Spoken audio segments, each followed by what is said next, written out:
오늘 나라와 교회를 위한 9시 기도해 주시는 하나님의 말씀은 시편 121편을 개정 번역으로 제가 봉독하겠습니다.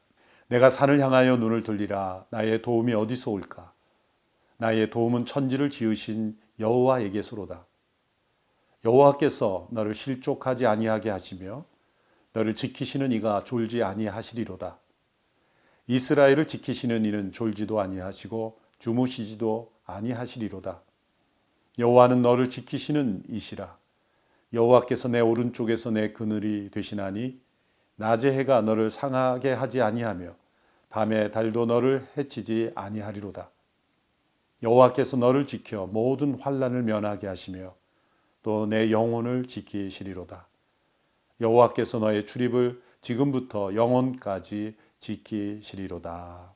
시편 121편은 아주 순박하지만 또 절박함이 담겨 있는 시입니다. 비공식적인 자료이지만 1969년 7월 20일 아폴로 11호가 달에 착륙한 직후에 우리에게 잘 알려진 닐 암스트롱이라는 분이 이 시편 121편을 달에서 암송했다는 소식이 있습니다. 우주선을 타고 달에 착륙했지만 그 우주선이 폭발할 수도 있고 또 다시 돌아오지 못할 수도 있는 그런 상황에서 하나님의 도우심을 구하는 그 기도가 이 말씀을 통해 드려졌다고 볼 수 있습니다.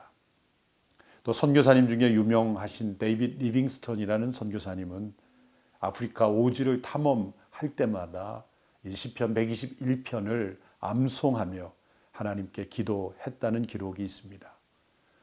우리의 인생에서 만나는 많은 어려움, 또 우리의 힘으로 해결할 수 없는 재난 앞에서 많은 성도들이 시편 121편을 묵상하고 또 하나님의 도우심을 기도했습니다. 이 말씀은 성전에 올라가는 노래라고 불려집니다. 시편의 성전에 올라가는 노래가 수십 편 됩니다. 특별히 시편 121편이 가장 대표적인 노래입니다. 예루살렘은 보통 다른 지역보다 높은 고지, 약 800m 정도 고지에 있습니다.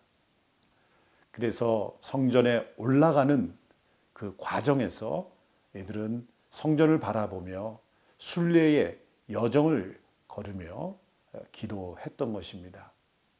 이제 예루살렘을 둘러 있는 그 산들을 바라보며 내가 산을 향하여 눈을 들리라. 나의 도움이 어디서 올꼬? 이 시편 기자는 질문했습니다. 나의 도움은 어디서 오는 것일까? 그 질문은 바로 그 이어지는 고백에 나와 있습니다. 산이 나를 지켜주는 것 같지만 사실은 산을 창조하신 하나님께서 나를 지키신다는 고백입니다. 세상을 창조하신 하나님께 대한 올바른 신앙 고백은 그 창조주 하나님이 우리 한 영혼 한 영혼을 지키신다는 섭리의 고백입니다. 하나님은 천지를 창조하시고 내버려 두시는 하나님이 아니십니다.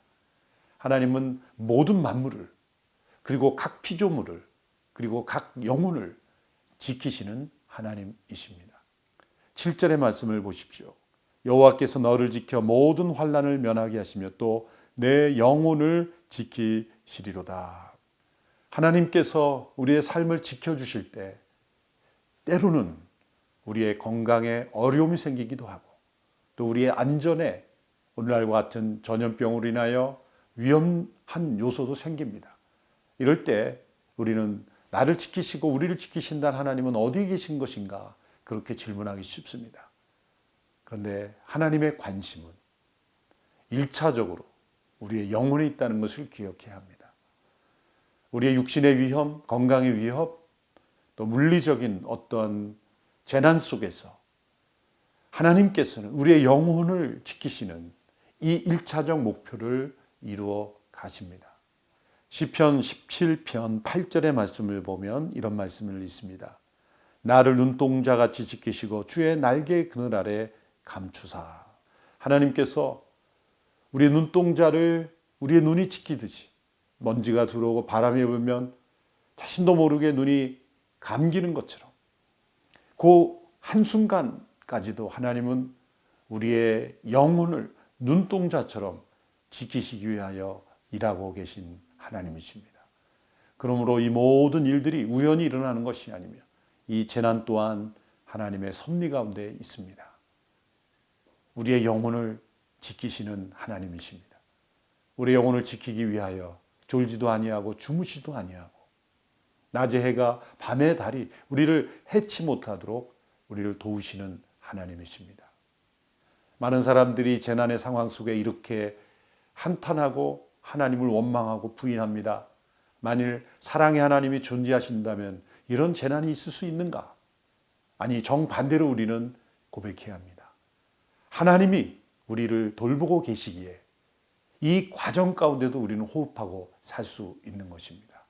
만일 하나님의 돌보심이 우리를 떠난다면, 하나님의 도우심과 보호하심이 없다면 우리는 이것과 비교할 수 없는 엄청난 재난 가운데 처하게 될 것입니다. 하나님이 이 재난이 있는 이 상황 속에서도 우리를 도우시고 돌보시고 계심을 우리는 신뢰해야 합니다. 그리고 우리의 영혼을 정결하게 하심을 바라보아야 합니다. 하나님께서 이 위기 가운데 우리 성도들의 영혼을 지켜주시고 우리 성도들의 출입을 지켜주시고 또 영혼의 건강함을 주시고 또한 육체적인 안전함까지 체험하며 하나님의 도우심을 체험하는 이 기간이 되기를 주님의 이름으로 축원합니다. 살아계시며 역사하시는 하나님 아버지, 모든 영혼을 창조하시고 또한 돌보시며 구원하시기 원하시는 아버지, 우리가 처한 재난의 때에 진정한 도움이 어디서 오는가 질문할 수밖에 없습니다.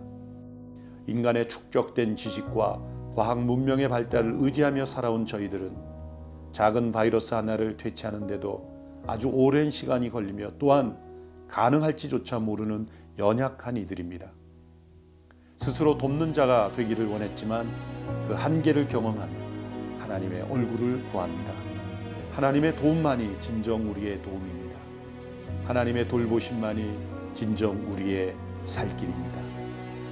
역사를 섭리하시며 모든 피조물을 돌보시는 하나님 아버지, 하나님의 대리인으로 피조물을 돌보아야 하는 책임을 가진 우리들이 그 책임을 다하지 못하고 도리어 피조물을 파괴하고 관리하지 못했음을 회개합니다. 지구 온난화로 이 땅은 고통받고 있습니다. 생태계가 파괴되어 가고 있습니다. 북극의 얼음은 녹고 있고 사막은 더욱 넓어지고 있습니다.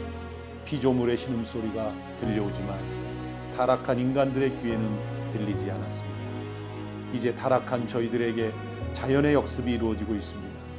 이 땅을 고쳐주실 수 있는 하나님의 도우심을 구합니다. 졸지도 주무시지도 않으시는 하나님 아버지, 하나님의 모든 관심은 우리의 영혼이 영원한 하나님의 나라에 합당하게 되는 것이기에 때로 우리가 원치 않는 고난을 통해서라도 영혼을 정결하게 변화시키는 하나님의 사랑 속에 우리가 살고 있습니다. 이번 코로나19 재난을 통해 우리 영혼이 더욱 정결하게 되기를 원합니다. 어려워지는 경제 형편과 여러 곳에서 이루어지는 사회적 재난 앞에서 이 땅에서 악이 끊어지고 하나님께서 이 나라를 악에서부터 보호하시는 역사가 일어나게 하소서.